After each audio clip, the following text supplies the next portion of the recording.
ఆహాబు అన్నతడు ఇశ్రాయేలు వారికి రాజై షోమ్రోనులో ఏలుబడి చేస్తున్నటువంటి రాజతను. అతని భార్య పేరు యెజబేలు.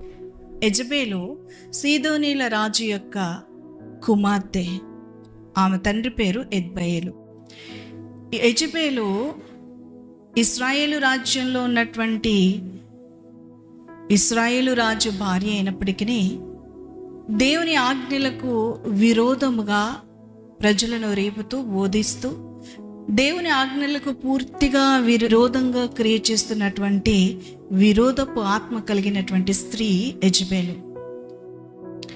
ఒక దినాన ఆహాబు తన నగరికి అంటుకున్నటువంటి ద్రాక్ష తోటను చూసి ఆశపడి ఆ తోట నాకు కావాలి అని అనుకుంటాడు. ఆ తోట యజమాని అయిన నాబోతును పిలిపించి ఈ తోట నాకు కావాలన్నప్పుడు నాబోతు దాన్ని ఇవ్వడానికి నిరాకరించాడు. ఆ మాటను పట్టుకుని ఆయన తన నగరికి కోపంతో వెళ్ళి తన ఇంట్లో ఆహారాన్ని మానేసి ఎవరితో మాట్లాడకుండా పడక మీద పడుకొని ఉంటాడు. ఈ విషయం గ్రహించిన అతని భార్య అయిన యెజబేలు వచ్చి విషయం కనుక్కొని, ఓ ఇంతేనా, నీకు ఆ తోట కావాలి కదా, అతను ఇవ్వనంటున్నాడు కదా, నేనే నాబోతు తోటను నీకు ఇప్పిస్తాను అని అంటుంది. నేనే అనే మాట అహంకారపు మాట. అహంకారముతో నిండినటువంటి యెజబేలు తన సొంత శక్తితో నేను, నాది, నా వారు, లేకపోతే నా బలము, నా శక్తి అని అహంకారంతో నిండిన ఆమె అహంకారముతోనే రాజ్యములో ఆ పట్టణములో అనేకమైనటువంటి చెడు క్రియలు జరిగిస్తూ ఉంది. అహంకారంతో తను నిండింది కాక భర్తతో అంటున్న మాట, నీవు ఇశ్రాయేలు వారికి రాజువు కాదా, ఎందుకని నీవు అలా తినకుండా ఆహారాన్ని మానేసి ఉన్నావు, లేచి సంతోషంగా ఉండు, నీవు ఇశ్రాయేలు వారికి రాజువు కాదా అని అహంకారాన్ని బోధిస్తున్నటువంటి స్త్రీ. బైబిల్లో మనం చూస్తాం, గుణవతి అయినటువంటి స్త్రీ కృపగల ఉపదేశం చేస్తుందని, జ్ఞానం కలిగి నోరు తెరుస్తుందని మనం చూసాం. అయితే ఇక్కడ యెజబేలు దేవుని వాక్యానికి, దేవుని యొక్క ఆజ్ఞలకు విరోధంగా తనకి బోధిస్తుంది. నేను, నాది అన్న అహంకారంతో నిండిన ఆమె భర్తకు కూడా నీవు రాజువు కాదా, నీకు అధికారం లేదా, నీవు ఏదైనా చేయొచ్చు అన్నట్లుగా అతనికి నేర్పించడం వల్ల అతను లేచి మరలా నాబోతు యొక్క ఆ తోటను స్వాధీనపరచుకోవడానికి సిద్ధపడతాడు. యెజబేలు ఆహాబు పేరిట తాకీదు రాయించి ముద్రించి నాబోతు ఏ పట్టణంలో అయితే ఉన్నాడో ఆ పట్టణానికి ఆ తాకీదులను పంపిస్తుంది. చూడండి, ఇక్కడ యెజబేలు రాజు పేరిట తాకీదులు రాయించింది. తనెక్కడ కనబడకుండా వెనకాల పనిచేస్తుంది.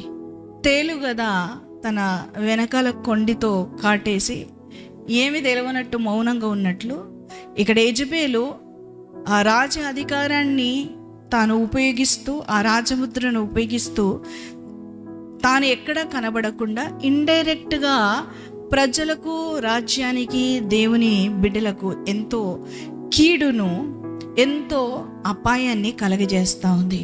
యెజబేలు యొక్క స్పిరిట్ అట్లాంటిది.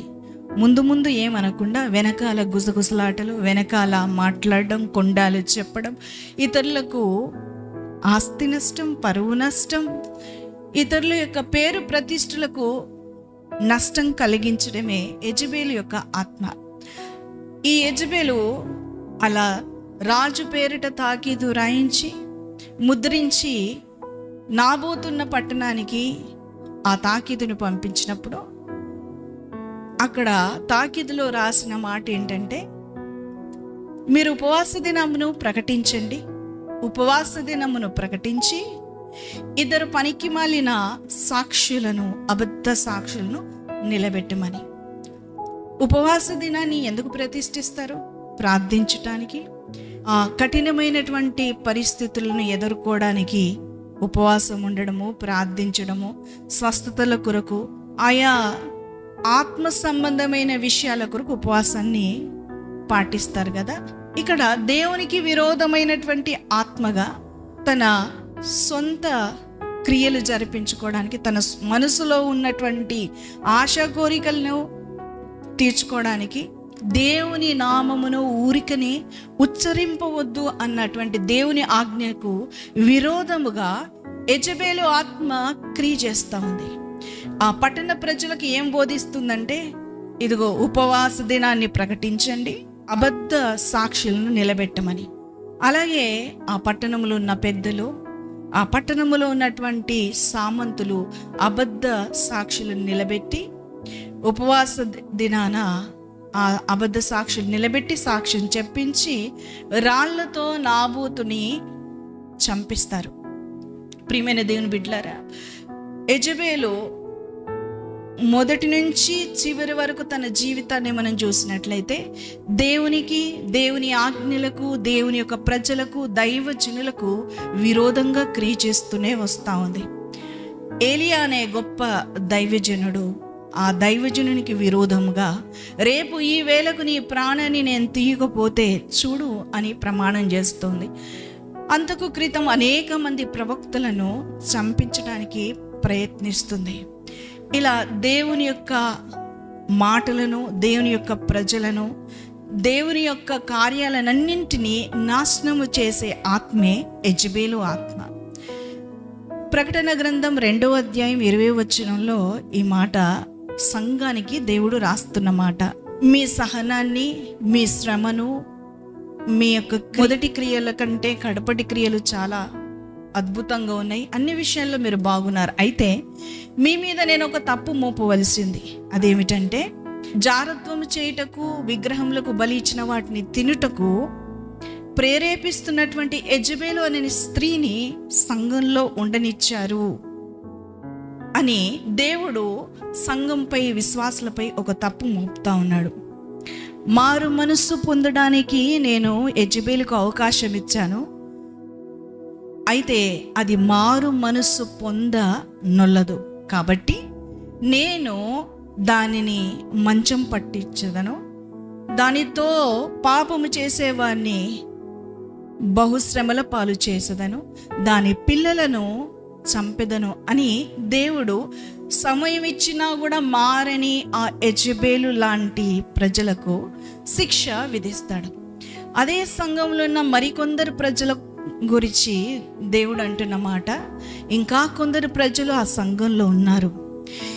ఈ యెజబేలు బోధ విషయమై జాగ్రత్తగా ఉండి కాపాడుకొని ఆ బోధన అనుసరించకుండా ఉన్నారు. అయితే మీ మీద మరి ఎక్కువ భారం నేనేం పెట్టను, ఒకే విషయాన్ని నేను చెప్తున్నాను, అంతము వరకు మీకు కలిగి ఉన్న దాన్ని గట్టిగా పట్టుకోండి.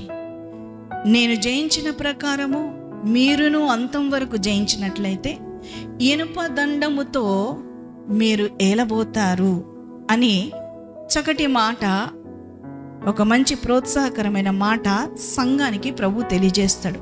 ప్రియమైన దేవుని బిడ్డలారా, ఈ అంత్య దినాల్లో అనేకమైన దుర్బోధలు, మనుషులను పాడు చేసే బోధలు, మనుషులను పాడు చేసే ఆత్మలు, దుర్బోధలు బోధించే ఆత్మలు క్రియ చేస్తూ ఉన్నాయి. ప్రకటన గ్రంథంలో మరొక మాట మనం చూస్తాం, విగ్రహములకు బలి ఇచ్చిన వాటిని తినుటకైనను జారత్వము చేయుటకు ప్రేరేపించినటువంటి యెజబేలు ఆత్మని, ఏమి చేసినా ఏం కాదులే, ఎలా ఉన్నా ఏం కాదులే అని దేవుని ఆజ్ఞలకు విరోధంగా, అబద్ధము చెప్పొద్దు అన్న ఆ ఆజ్ఞకు వ్యతిరేకంగా అబద్ధ సాక్ష్యాలు పలుకుతూ, దొంగిలించకూడదు అన్నప్పుడు ఆ ఆజ్ఞకు విరోధంగా తాను తన భర్త పేరును దొంగిలించి, ఆ ముద్రను దొంగిలించి, అంటే అబద్ధంగా, దొంగతనంగా ఆ తాకీదును రాయించి ముద్ర వేస్తుంది. ప్రియమైన దేవుని బిడ్డలారా, ఈ యెజబేలు బోధను అనుసరించకుండా జయించిన వారికి ఇనుప దండముతో ఏలనైనటువంటి అవకాశాన్ని దేవుడిస్తానని వాగ్దానం చేశాడు. యెజబేలు బోధనగా అహంకారముతో నిండిన దేవుని యొక్క స్థానాన్ని, నేనే అనే మాట దేవునికి చెందింది. ఆ దేవుని యొక్క ఆ స్థానాన్ని తను తీసుకుంది. నేను తప్ప వేరొక దేవుడు నీకు ఉండకూడదు అనేటువంటి ఆజ్ఞ thou shall not commit adultery, thou shall not steal అనే ఆ ఆజ్ఞలను అధిగమించి ఆ ఆజ్ఞలకు విరోధంగా బోధిస్తూ ప్రజలను మోసపరుస్తోంది. కాబట్టి ఆ యెజబేలు బోధ విషయమై, ఆ క్రియ చేస్తున్నటువంటి యెజబేలు ఆత్మ విషయమై జాగ్రత్త వహించి ఎక్కడా మోసపరచబడకుండానట్లు దేవుడు మనకటి కృప అనుగ్రహించునుగాక. God bless you.